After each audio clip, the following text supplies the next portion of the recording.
দর্শক আবারও স্বাগত জানাচ্ছি বীজ সংলাপে।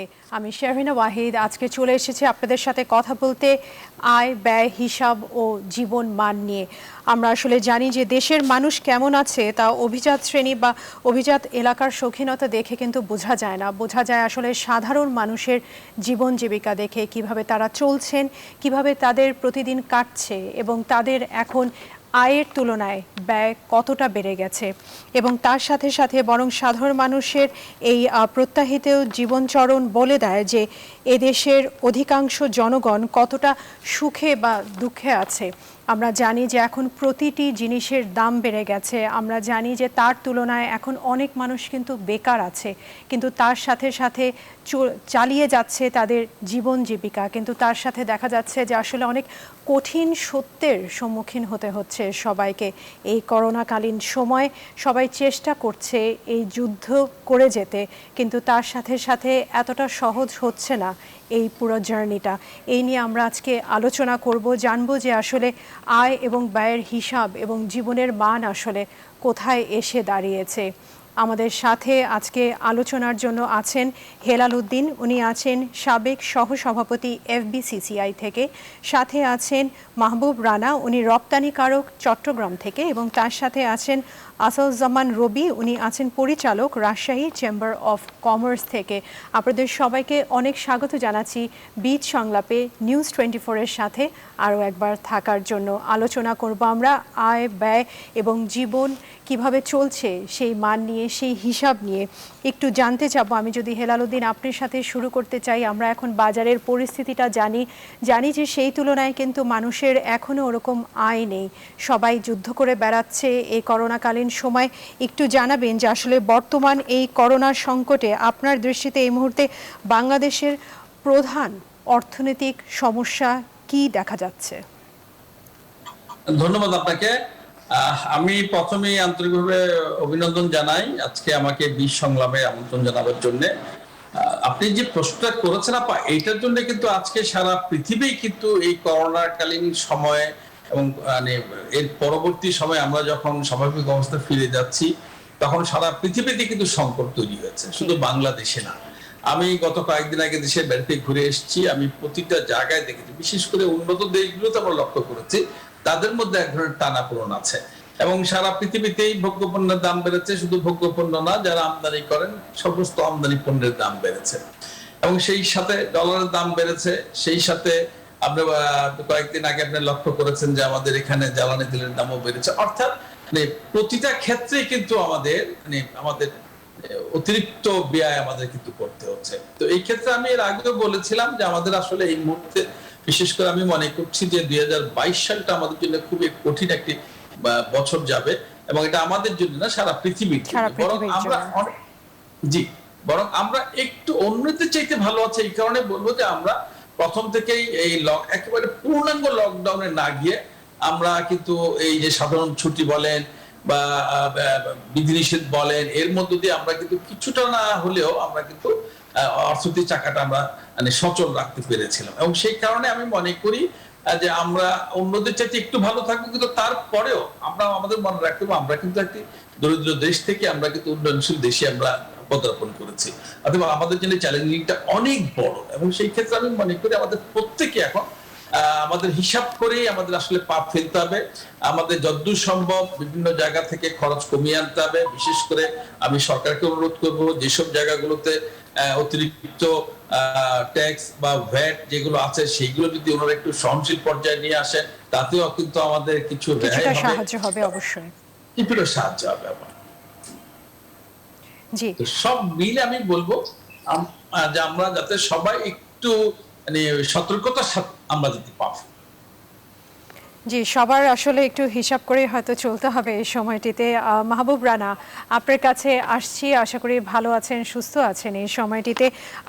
হেলাল উদ্দিন যা আমাদেরকে জানালেন অবশ্যই একটা কঠিন সত্য, যেটার ব্যাপারে আমরা সবাই অবগত, কিন্তু একটু জানতে চাবো আপনার কাছ থেকে যে আসলে মানুষের জীবন জীবিকার সংকটটাকে আসলে কিভাবে দেখছেন এই মুহূর্তে।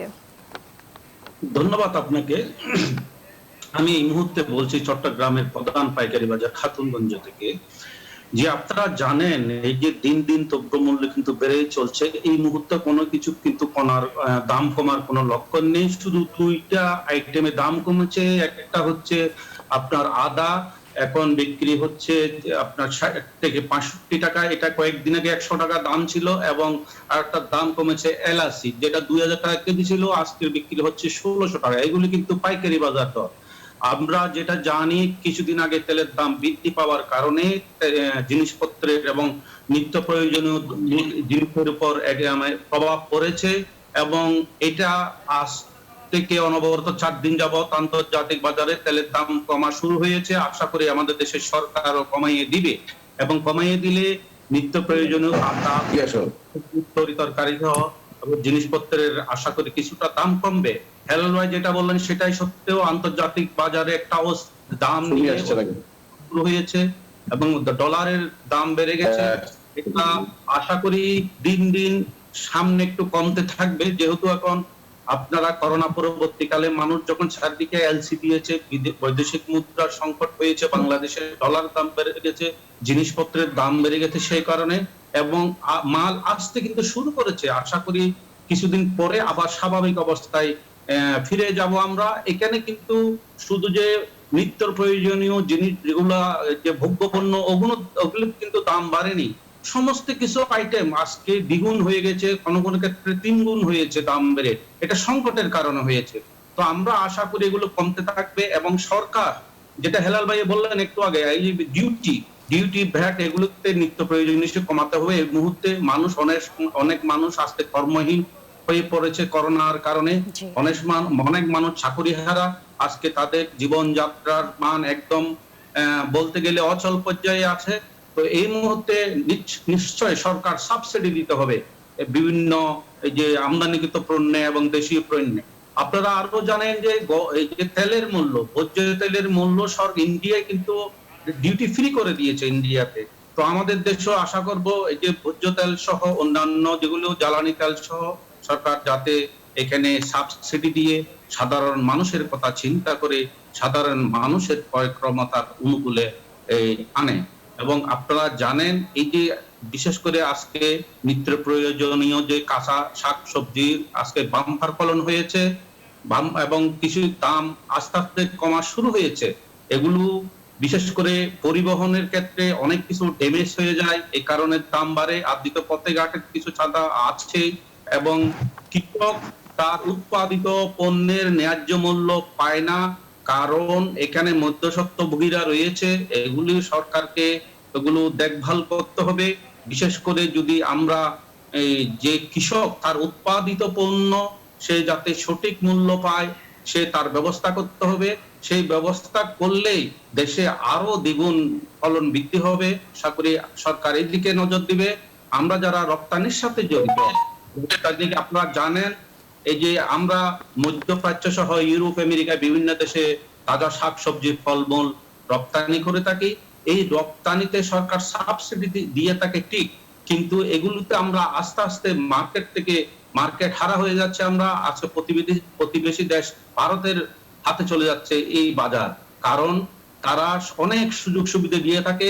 বিশেষ করে আমাদের বাংলাদেশ থেকে যেই পরিবহন ভাড়াটা, বিমান ভাড়াটা অনেক অংশে বৃদ্ধি পেয়েছে। যেমন ভারত থেকে ১ কেজি তাজা শাকসবজি, ফলমূল রপ্তানি করতে গেলে তাদের বিমান ভাড়া হয় বাংলাদেশে ৬০ থেকে ৭০ টাকার ভিতর, অথচ আমাদের সেটা ১০০ টাকার উপরে। এবং আরো বিভিন্ন সুযোগ সুবিধা প্রতিবেশী দেশে রয়েছে, সেই কারণে তাদের হাতে আজকে মধ্যপ্রাচ্য সহ ইউরোপের যে তাজা শাকসবজি, ফলমূলের বাজার তাদের হাতেই আজকে। তো আমরা সরকারকে বলবো এই পরিবহন খাতে যাতে বিমান ভাড়াটা দিকে সরকার যদি একটু নজর দেয়, এই খাতে আরো মূল্যবান বৈদেশিক মুদ্রার অর্জনের হার দ্বিগুণ হয়ে যাবে।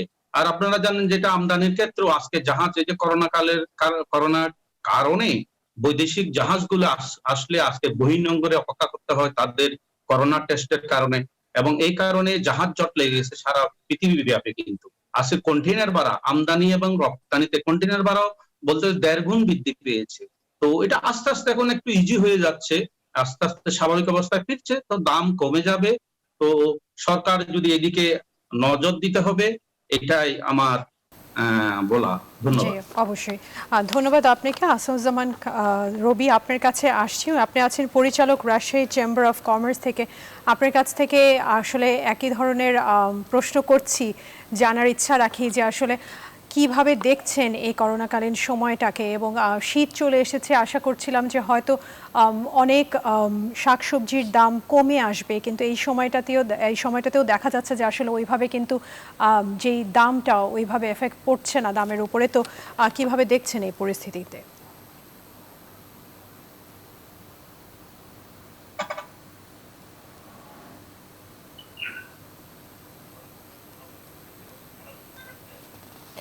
হেলালুদ্দিন, আপনি শুনতে পারছেন? যে শুধু আছে। জি, আমাদের যে বক্তা দুজন আছেন ওনার হয়তো কোনো কারণে একটু সমস্যা হচ্ছে। তো আপনার কাছ থেকে আসলে জানতে চাচ্ছি যে আমাদের কিন্তু গতবারের যে আলোচনা আপনাদের সাথে ছিল, আপনি বলেছিলেন যে শীতের সাথে সাথে হয়তো কিছু জিনিসের দাম কমে যেতে পারে। তো ওটার প্রতি আমরা কতটা আশাবাদী হতে পারি?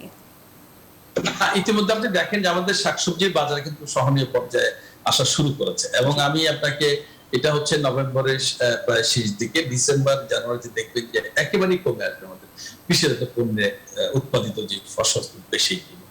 তো এই ক্ষেত্রে আমাদের একটা জিনিস মনে রাখতে হবে যে আমাদের কৃষিটা কিন্তু খুবই ভালো। কৃষি ভালো থাকার কারণে আমরা কিন্তু এক ধরনের স্বস্তির মধ্যে থাকবো ইনশাআল্লাহ। কিন্তু একটা বিষয় আমাদের মনে রাখতে হবে, যেটা হচ্ছে যে এটা কিন্তু একটা গ্লোবাল বাজার। হ্যাঁ, এটা পার্শ্ববর্তী দেশের বাজারের সঙ্গে কিন্তু সবসময় বাংলাদেশের বাজার বলেন বা আশেপাশের দেশগুলোর বাজার বলেন, এটা কিন্তু একটা সামঞ্জস্য রেখে কিন্তু আমাদের বাজারের পণ্যের, বিশেষ করে আমদানিকৃত পণ্যের দামটা ওঠানামা করে। এই যে রবি ভাই কিছুক্ষণ আগে বললেন যে ভারত ইতিমধ্যে ভোজ্য তেলের ট্যাক্স কমিয়েছে। এখন আমাদের দেখতে হবে যে ভারতের ভোজ্য তেলের ট্যাক্স কমিয়ে আমাদের চিন্তা অনেক বেশি কমে গেল কিনা।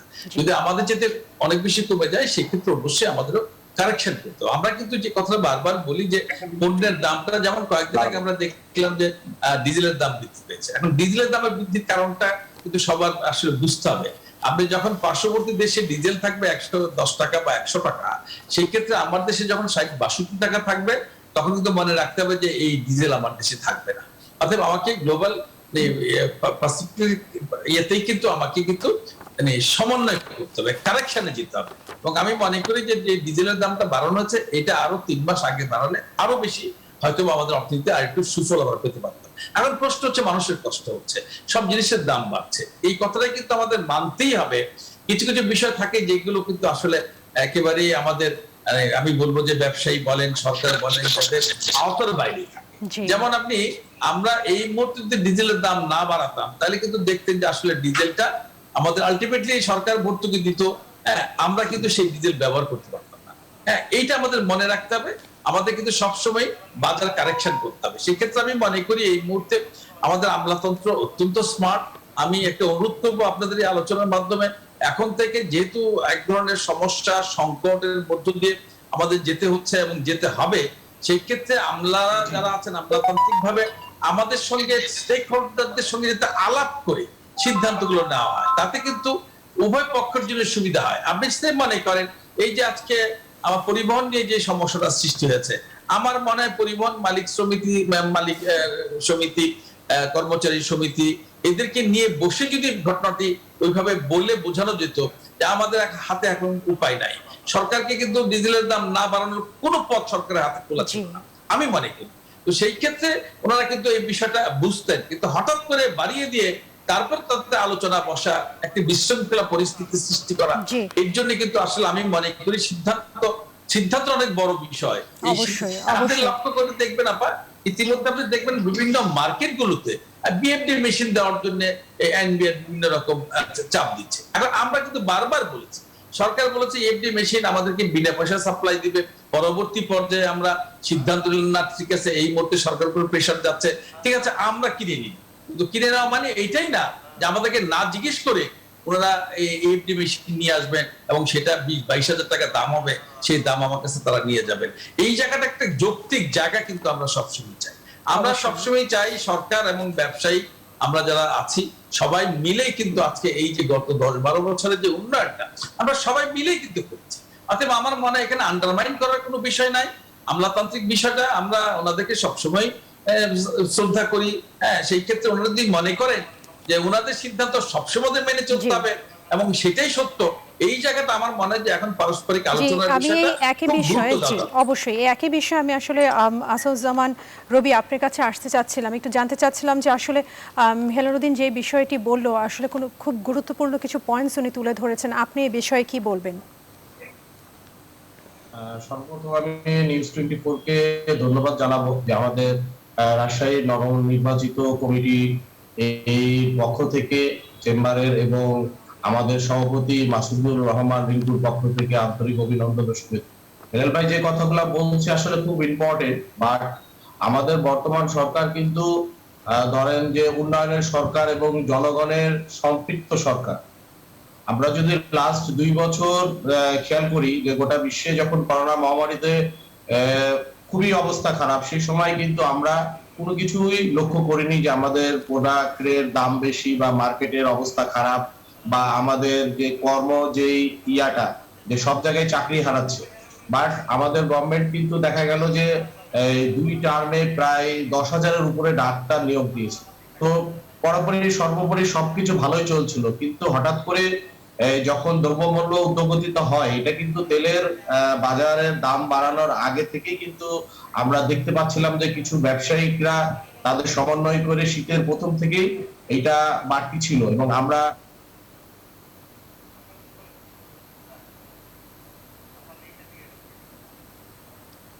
করছিলাম এবং বাজারে যে যে আমরা দেখা গেল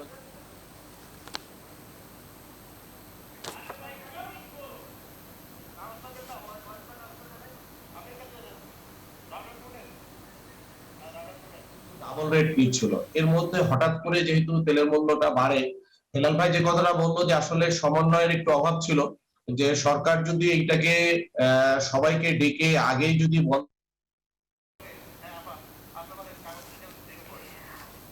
রাজুকের আয়োজনে আসলে ঢাকা মহানগর এলাকার বিশদ অঞ্চল পরিকল্পনা নিয়ে সেমিনার চলছে রাজধানীর হোটেল সোনারগাঁওয়ে, এবং ওখান থেকে বক্তব্য দিচ্ছেন আমাদের এই মুহূর্তে বসুন্ধরা গ্রুপের চেয়ারম্যান আহমেদ আকবর সোমহান। আমাদের সরাসরি ওখানে যেতে হচ্ছে, কিছুক্ষণ পরে এসে আমরা আবার আলোচনায় ফিরে যাচ্ছি। তখন রাজুকের মন্ত্রী যিনি ছিলেন, পূর্তমন্ত্রী যিনি ছিলেন, তার একটা উদ্দেশ্য ছিল প্রাইভেট সেক্টর বলতে কোনো জিনিস থাকবে না, সব কিছু করবে গভর্নমেন্ট। আমরা সাথে সাথেই সেটা তৎকালীন রিহাবের সভাপতি তিনি প্রতিবাদ করলেন, আমি প্রতিবাদ করলাম, আমার সাথে প্রতিবাদ অনেক কিছু হলো, পরে এ নিয়ে অনেক তর্কাতর্কি হলো। তখনকার প্রখ্যাত ইঞ্জিনিয়ার, বাংলাদেশের গর্ব ছিল উনি নিজেও স্বীকার করলেন যে আমাদের এবারে ড্যাপ অনেক ভুল ত্রুটি হয়েছে। সে ভুল ত্রুটিগুলি কিন্তু তারা ডিটারমিন ছিল এটা ইমপ্লিমেন্ট করতে হবে, গেজেট করতে হবে এবং সেটাই সবার উপরে চাপিয়ে দেবে। উদ্দেশ্য ছিল একটাই, সেখানে শুধু রাজুক, গভর্নমেন্ট সেক্টর এরাই শুধু এই ল্যান্ড ডেভেলপমেন্ট বলেন আর রিয়েল এস্টেট বলেন, সবকিছু শুধুমাত্র রাজুক কিংবা গভর্নমেন্ট সেক্টর করতে পারবে। আমরা স্বাভাবিকভাবে, আমি জানি না এই আজকের যিনি রিহাব, তখনও বোধহয় রিহাবের এক মিটিংয়ে ওই বর্তমান বিদ্যুৎ মন্ত্রী উনি সভাপতি ছিলেন, এক মিটিংয়ে আমাদের মাননীয় প্রধানমন্ত্রী ওই মিটিংয়ে এসছিলেন। ওই মিটিংয়ে আসার পর সবাই সবাই বলল যে যেই ড্যাপ হচ্ছে সেই ড্যাপ তো দেশকে ধ্বংস করে দেবে। তখন উনি আমাকে ডেকে নিয়ে গেল, ওই শাহ আলম শোনো, বলল আমি রিভিউ কমিটি করে দিচ্ছি এবং রিভিউ কমিটি পর্যালোচনা করে, এবং অত্যন্ত শক্তিশালী রিভিউ কমিটি, আমি যতদূর, এবং 7 জন মন্ত্রী ছিলেন, 21 জন সচিব ছিলেন, সেই রিভিউ কমিটি সবকিছু পর্যালোচনা করে ড্যাবকে তারা শুদ্ধভাবে, যারা শুদ্ধ তাদেরই শুধু আবার নতুন করে অনুমোদন দেওয়া হবে এবং তারপরে তোমাদের এইসব গেজেট হবে, এর আগে গেজেট হবে না। আজকে সেদিন যদি প্রধানমন্ত্রীর এই দৃঢ় মনোবল এবং শক্তিশালী ভূমিকা না থাকতো, আজকে এই রিয়েল এস্টেট সেক্টর, এই যে রিহাব, ঢাকায় তাদের 2000 ডেভেলপার, সারা বাংলাদেশে 20,000 ডেভেলপার, সবাই নিশ্চিন্ন হয়ে যেত। আজকে তিনি শুধু একজন রাজনীতিবিদ না, আমাদের মাননীয় প্রধানমন্ত্রীকে আমরা যদি বলি শুধু রাজনীতিবিদ, উনি আমাদের চেয়ে অনেক বড় ব্যবসায়ী, উনি আমাদের চেয়ে অনেক বড় প্ল্যানার, উনি আমাদের চেয়ে অনেক বেশি দূরে দেখেন। আমরা আজকে যেটা দেখি উনি কালকেরটাই সবসময় চিন্তা করেন। সেদিন যদি শুধুমাত্র ওই দূরদর্শী ভূমিকাটা উনি না নিতেন, আজকে হয়তো বাংলাদেশ এই পর্যায়ে আসতে পারত না। আপনারা নিশ্চয়ই জানেন এই রিহাব এবং ল্যান্ড ডেভেলপমেন্ট এতে জিডিপির 15 to 20% ভূমিকা আছে। এই রিহাবের সাথে 471টা ইন্ডাস্ট্রি জড়িত। এখানে 471টা সেক্টর, 20,000 ইন্ডাস্ট্রি এটার সাথে জড়িত। অন্তত পক্ষে 1 কোটি লোক এটার সাথে সম্পৃক্ত। তখন আজকে সত্যি কথাটা বলতে হয়, না বললে অনেকে হয়তো যাবে না। সেদিন ড্যাবটা হয়ে গিয়েছিল বলা যায় যে একটা পত্রিকা অফিসে ড্যাব ফাইনাল হয়েছিল। যেই কারণে সেদিন যদি আমরা সেই ড্যাবটা একসেপ্ট করে নিতাম, এই সেদিন থেকে হয়তো দেশের বিরুদ্ধে ষড়যন্ত্র পথে ছিল। এবং যদি এই মাননীয় রিহাবের সেই মন্ত্রী আমি যদি বাধা না দেই, আজকে হয়তো এই দেশের রূপ অন্যরকম রূপ হতো। সেদিন থেকেই মাননীয় প্রধানমন্ত্রী শেখ হাসিনার বিরুদ্ধে ষড়যন্ত্র শুরু হয়ে গেছিল। আমার দরকার, পরিবেশ দরকার। আমরা যারা এখানে রিহাবের যারা মেম্বার সবাই শিক্ষিত। এখানে এমন কোনো লোক নাই যারা পরিবেশ ধ্বংস করে দেশে ডেভেলপমেন্ট করবে। পরিবেশ না থাকলে আমরা কেউই বাঁচব না। আজকে কয়েক হাজার কোটি টাকা বিনিয়োগ হওয়া সত্ত্বেও আমাদের মাননীয় প্রধানমন্ত্রী সমস্ত কয়লা দ্বারা চালিত পাওয়ার প্ল্যান্ট বন্ধ করে দিয়েছেন। সুতরাং পরিবেশের ব্যাপারে আমরা সবাই সচেতন। পরিবেশ না বাঁচলে আমরা কেউ বাঁচব না। কিন্তু আজকে তারা সবচেয়ে বেশি পরিবেশবাদী, আমেরিকা সবচেয়ে বেশি পরিবেশ দূষণকারীও তারা। সুতরাং আমাদের সবখানে একটা জিনিস মনে রাখতে হবে যে আমরা পরিবেশ ঠিক রাখবো, সে ব্যাপারে আরো সবাই আন্তরিক হতে হবে এবং পরিবেশ ঠিক রেখে ডেভেলপমেন্টও হতে হবে। ডেভেলপমেন্ট না হলে এই করোনা আমাদের 10% লোক বেকার হয়ে গেছে। আজকে আমি আবারও মাননীয় স্থানীয় সরকার মন্ত্রী জনাব তাজুল ইসলাম সাহেবকে ধন্যবাদ জানাই। উনি যে আজকে একটা সেমিনারের পর্যায়ে আনতে পারছেন, এটা ওনার মতো নেতৃত্ব না থাকলে এই পর্যায়ে হয়তো আনা সম্ভব হতো না। আজকে উনি বারবার যখন রিহাবের লোক কিংবা পরিবেশের লোক কিংবা প্ল্যানার্স লোক, ডেভেলপারের লোক, যেই সেক্টরের লোক ওনার সাথে এই ড্যাপের ব্যাপারে কথা বলতে চাইছে, ওনার কাউকে উনি মানা করেন নাই। সুতরাং আমি মনে করি যত শীঘ্রই সম্ভব আপনার এই ড্যাপের গেজেট করা উচিত। অন্তত পক্ষে ঢাকা শহরে 50,000 লোকের প্ল্যান পাস হচ্ছে না এই ড্যাপের কারণে। আজকে দেশের এই ডেভেলপমেন্ট, রিহাবের যারা ডেভেলপার তারা হাজার কন্ট্যাক্ট করে রেখেছে, কিন্তু তারা কোথাও ডেভেলপমেন্ট করতে পারছে না।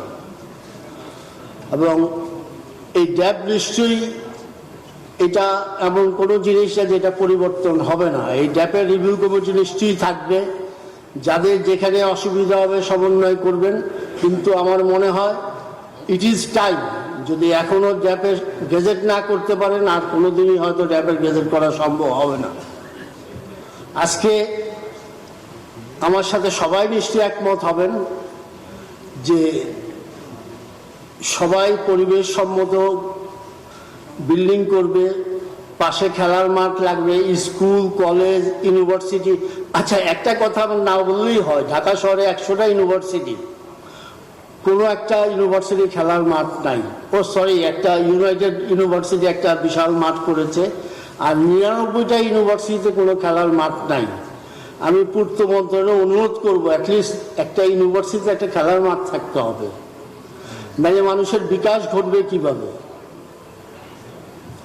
এইসব ব্যাপারে রাজুক আরো আন্তরিক হলে একটা জিনিস, এই ড্যাব তো আমরা খুব সুন্দরভাবে আমাদের মাননীয় ড্যাব পরিচালক যথেষ্ট পরিশ্রম করেছে, ঘরে ঘরে গেছে, বাড়িতে বাড়িতে গেছে, প্রত্যেকের সাথে স্ট্যাটিক্স নিয়েছে, ডাটা নিয়েছে।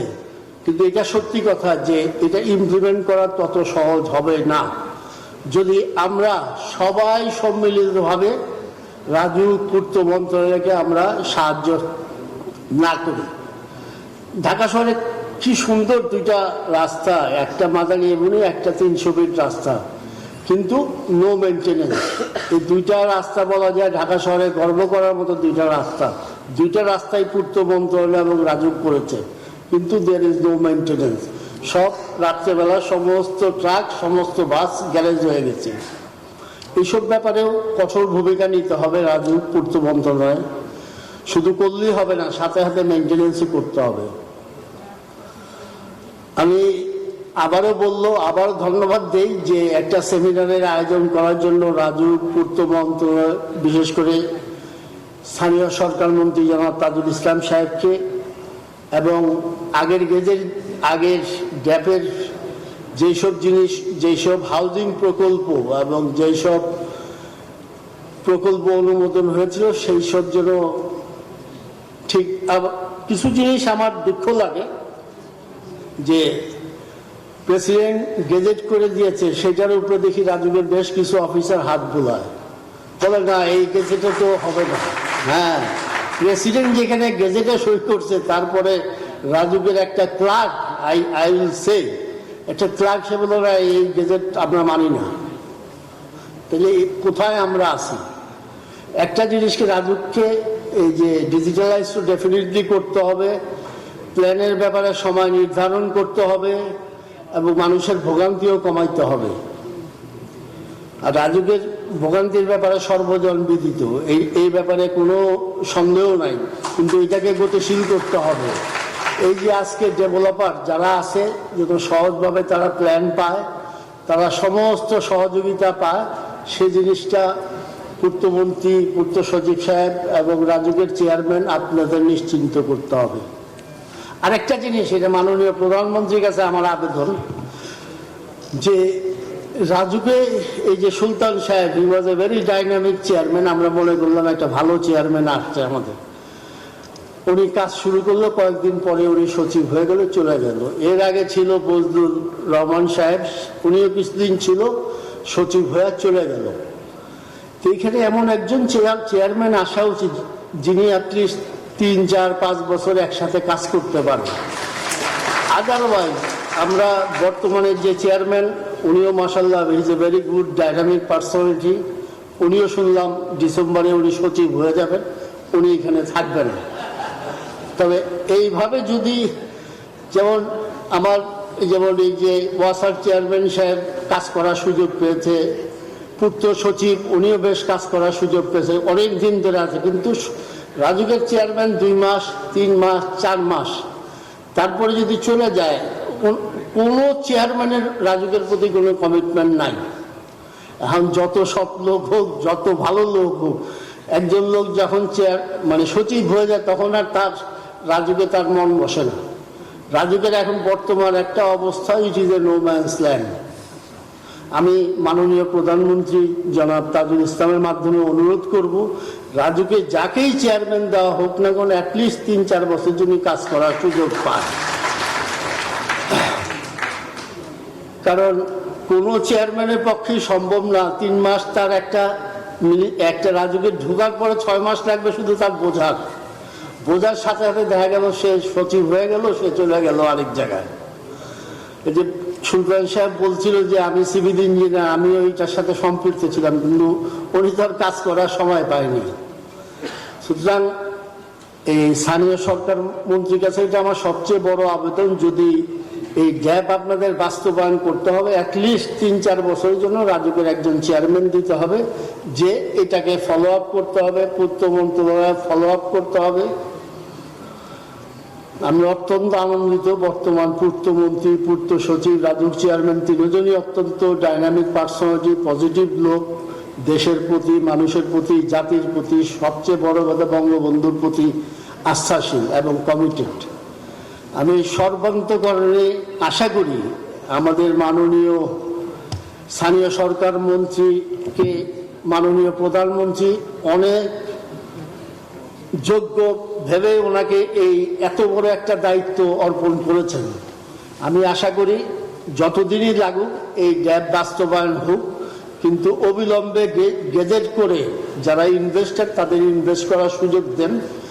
একটা জিনিস তো আমি বললাম যে করোনায় 10% লোকের কাজ চলে গেছে, এখন হাউজিং একমাত্র সেক্টর যেখানে অনেক লোককে প্রোভাইড করা যেতে পারে।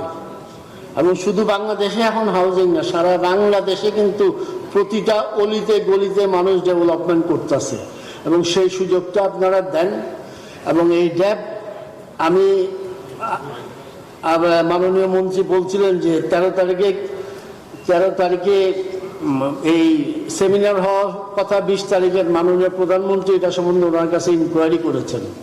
সুতরাং it is a very urgent need for the nation, for the development এবং for the investor as well. আমাদের মাননীয় সালমান এফ রহমান সব অনেক ইনভেস্টার ইনভেস্ট করতে পারছেন ডিউ টু ড্যাব ইমপ্লিমেন্ট। সুতরাং আপনার সময় ক্ষেপণ করে আমি আশা করব যত শীঘ্রই সম্ভব আপনারা রাজুক কিংবা পূর্তমন্ত্রীর যেই ড্যাব প্রস্তাবনা আকারে অনুমোদন করে পরে সারা জীবন এটা আমার মনে হয় এটা রিভিউ করা সম্ভব, কারণ রিভিউ কমিটি তো আর নিশ্চয়ই শেষ হয়ে যাবে না। সব শেষে সবাইকে অনেকক্ষণ আমি বিরক্ত করলাম, যদিও অনেক কিছু বলে ফেললাম, বলা উচিত ছিল, কারণ আমাদের সবাইকে এগিয়ে যেতে হবে। এই 2041-এর গোল সামনে রেখে আমরা এই বলে যেন আমরা প্রাসাদ না গুনি যে আমরা 300 টাকার থেকে আর 2300 টাকা আমাদের 5000 10,000 আমাদের ইয়ারলি ইনকামে যেতে হবে, পার হেড ইনকামে চলে যেতে হবে। সেই আশা করি আমাদের এগিয়ে যেতে হবে। সবাইকে অনেক অনেক ধন্যবাদ। আসসালামু আলাইকুম। অসংখ্য ধন্যবাদ আহমেদ। প্রিয় দর্শক, আমরা সেমিনার থেকে ফিরে আসলাম, যেতে হচ্ছে একটা ছোট্ট বিরতিতে। কিছুক্ষণ পরে এসে আমরা আবার আলোচনা করছি। থাকুন নিউজ 24 এর সাথে। দর্শক, আবারও স্বাগত জানাচ্ছি বীজ সংলাপে। আমরা কথা বলছিলাম আজকে আয় ব্যয় হিসাব ও জীবনের মান নিয়ে। আমাদের আসলে সময় স্বল্পতার কারণে আমরা অনেক বিষয়ে কথা বলতে পারিনি। তারপরে আমাদের সাথে যে বক্তা আছেন তার কাছ থেকে জানতে চাবো যে সরকারের কাছ থেকে আসলে কী ধরনের সহযোগিতা আমরা এই মুহূর্তে আশা করতে পারি, এই বিষয়ে কিছু বলুন, এবং তার সাথে সাথে আমরা আমাদের শোটা আজকে এখানে শেষ করতে হবে। আসলে সরকার থেকে সহযোগিতা আমরা এভাবে আশা করতে পারি, আমদানিকৃত পণ্যে সাবসিডি দেওয়া, অর্থাৎ কর কমাইয়ে দেওয়া। আপনারা জানেন সাধারণ মানুষ, নিম্ন মধ্যবিত্ত মানুষ কত অসুবিধায় আছে আজকে। যদি কেন্দ্রীয় ব্যাংক মতিঝিলে যদি সামনেই টিসিবির একটা গাড়ি দাঁড় করা হয় প্রতিদিন, ঠিক এই সময় যদি আপনারা যান দেখবেন ওখানে মানুষের কত লম্বা, নারী পুরুষ নির্বিশেষে লম্বা লাইন, 10-20 টাকা কম দিয়ে যে নিত্য প্রয়োজনীয় পেঁয়াজ, চাল, চিনি, তেল এগুলি কেনার জন্য।